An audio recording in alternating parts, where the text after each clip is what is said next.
Entonces esto es una visión ya del órgano de Corti. Aquí volvemos a ver la membrana tectoria, las hileras de células ciliadas externas, que siempre son 3, con sus estereocilios, y siempre tienen un quinocilio, que es el cilio más largo, el anclado hacia la membrana tectoria, y el que lleva a cabo la dirección de la despolarización. Estos están anclados todos en la membrana basilar, que a su vez separa el ducto coclear de la rampa timpánica. Aquí vemos la membrana basilar. Tenemos también una membrana vestibular o membrana de Reisner, que es la que separa la rampa vestibular del ducto coclear. Entonces, estas células ciliadas externas, al haber movimiento de las partículas de líquido en los diferentes líquidos de ambas rampas, bueno, provocan un movimiento de todo el órgano de Corti, y este movimiento, como está anclado, los estereocilios están anclados a la membrana tectoria, pues van a provocar una despolarización, o van a provocar que se lleve a cabo una despolarización de las células ciliadas externas y se transmita el estímulo auditivo.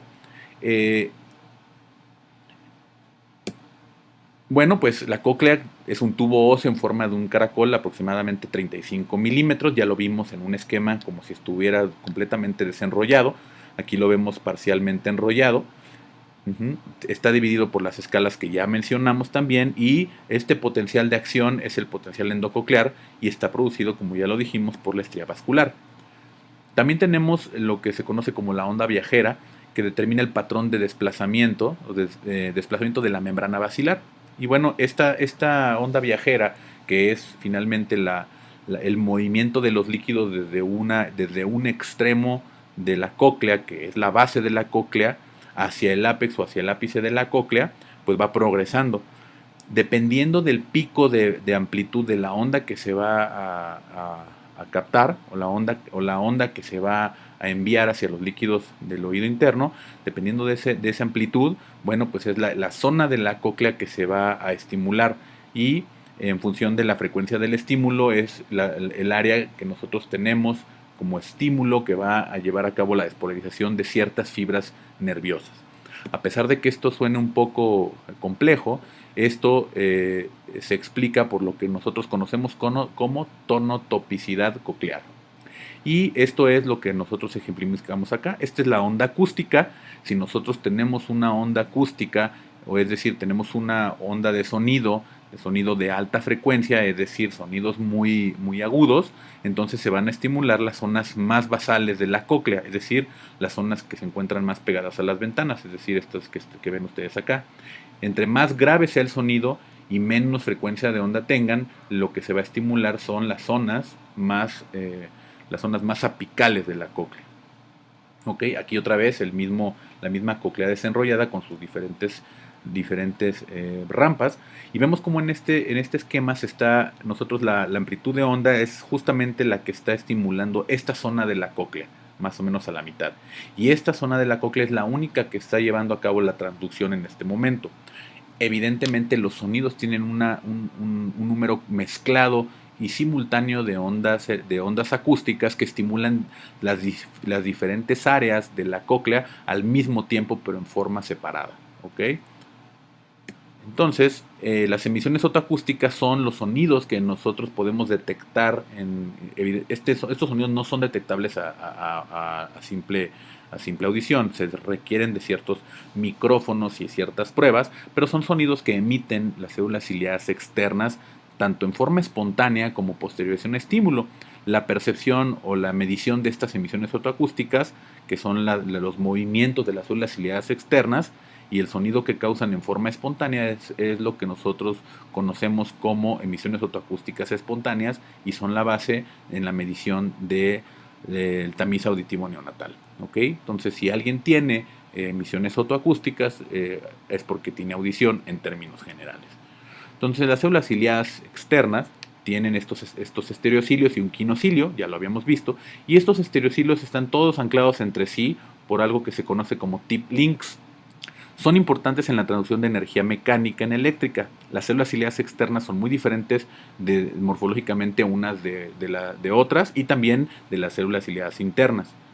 Las células ciliadas externas son diferentes también en características, dependiendo si están en la vuelta basal, en la vuelta apical, en la vuelta media, y eso es lo que confiere que puedan tener diferentes características para llevar a cabo la transducción de sonidos diferentes en cada área. Entonces, estas son las células ciliadas, estos son los tip links, ¿ok? Y aquí nosotros vemos cómo, y esto es la membrana otolítica que nosotros conocemos como membrana tectoria a nivel del órgano de Corti. Cuando nosotros tenemos movimiento y nosotros tenemos un desplazamiento de estos estereocilios en el sentido del quinocilio, bueno, se van a abrir estas compuertas de iones. A través de los tip links se abre una, se abre otra y se abre otra cuando nosotros tenemos este movimiento, y esto permite la entrada de estos iones, lo cual va a llevar a cabo un aumento en la carga en las cargas positivas dentro de la célula, y por lo tanto se va a llevar a cabo la despolarización.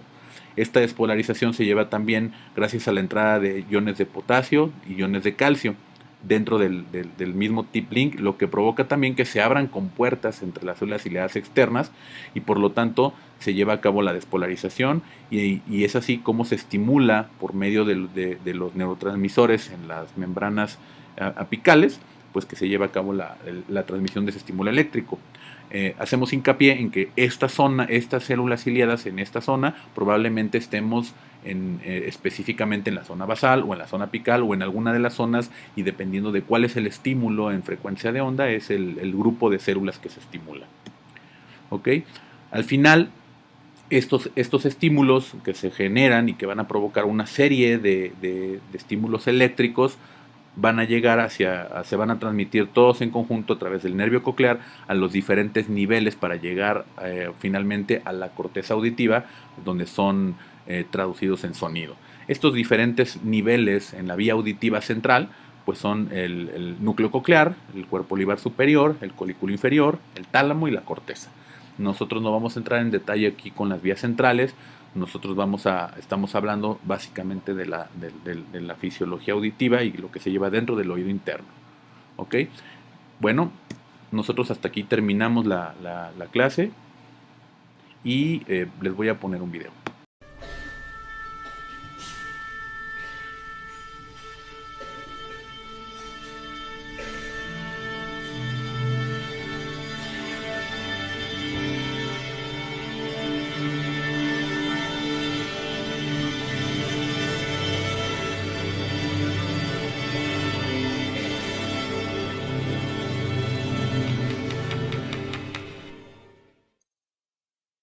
The sense of hearing is accomplished by a process known as auditory transduction.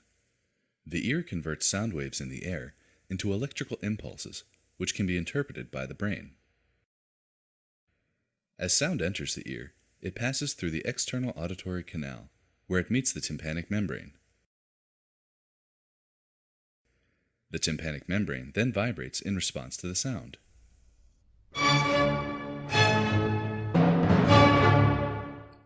Sounds of a lower pitch, or frequency, produce a slower rate of vibration, and sounds of lower volume, or amplitude, produce a less dramatic vibration.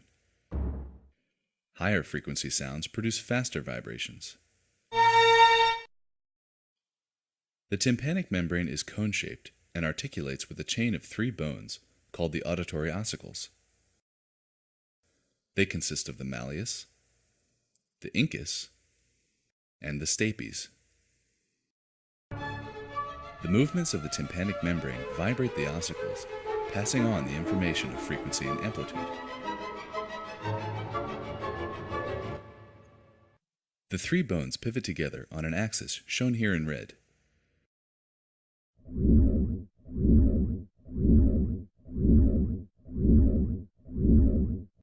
The pivotal axis is due to a series of ligaments which hold the bones in place within the middle ear cavity.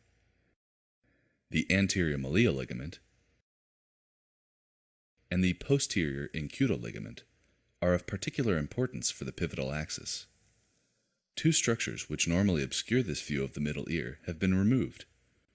They are the chordae tympani nerve and the tendon of the tensor tympani muscle. Through the ossicles, the vibrations of the tympanic membrane are transferred to the footplate of the stapes.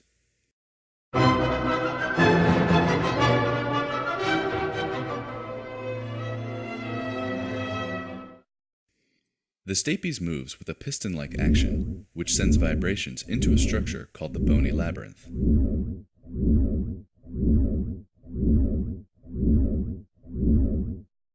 The labyrinth is filled with a fluid called perilymph. If it were a completely closed and inflexible system, the movement of the stapes would be unable to displace the perilymph, and therefore unable to send vibrations into the bony structure. Due to the flexibility of a membrane called the round window, the stapes movement can displace the perilymph, allowing vibrations to enter the labyrinth.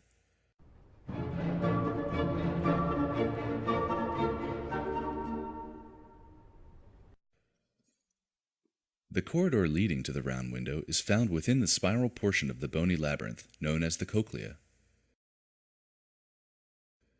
Vibrations produced by the stapes are drawn into the spiral system and return to meet the round window.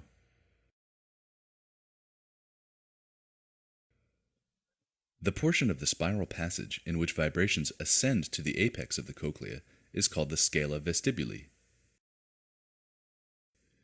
The descending portion of the passage is called the scala tympani. A third structure, called the cochlear duct, is situated between the scala vestibuli and the scala tympani. The cochlear duct is filled with a fluid called endolymph, and when viewed in cross-section, the membranes separating the two fluid-filled systems are visible. They are Reissner's membrane and the basilar membrane.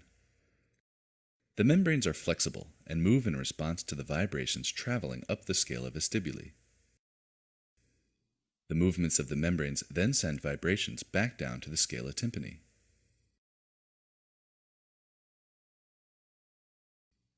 A specialized structure called the organ of Corti is situated on the basilar membrane.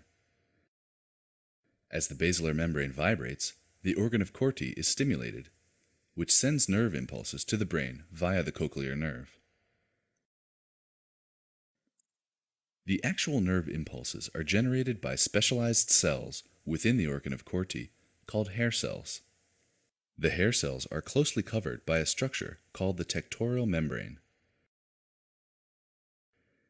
As the basilar membrane vibrates, the tiny clusters of hairs are bent against the tectorial membrane, triggering the hair cells to fire. The entire basilar membrane does not vibrate simultaneously. Instead, specific areas along the basilar membrane move variably in response to different frequencies of sound. Lower frequencies vibrate the basilar membrane closer to the apex of the cochlea, whereas higher frequencies produce vibrations closer to the base. This arrangement is known as tonotopic organization.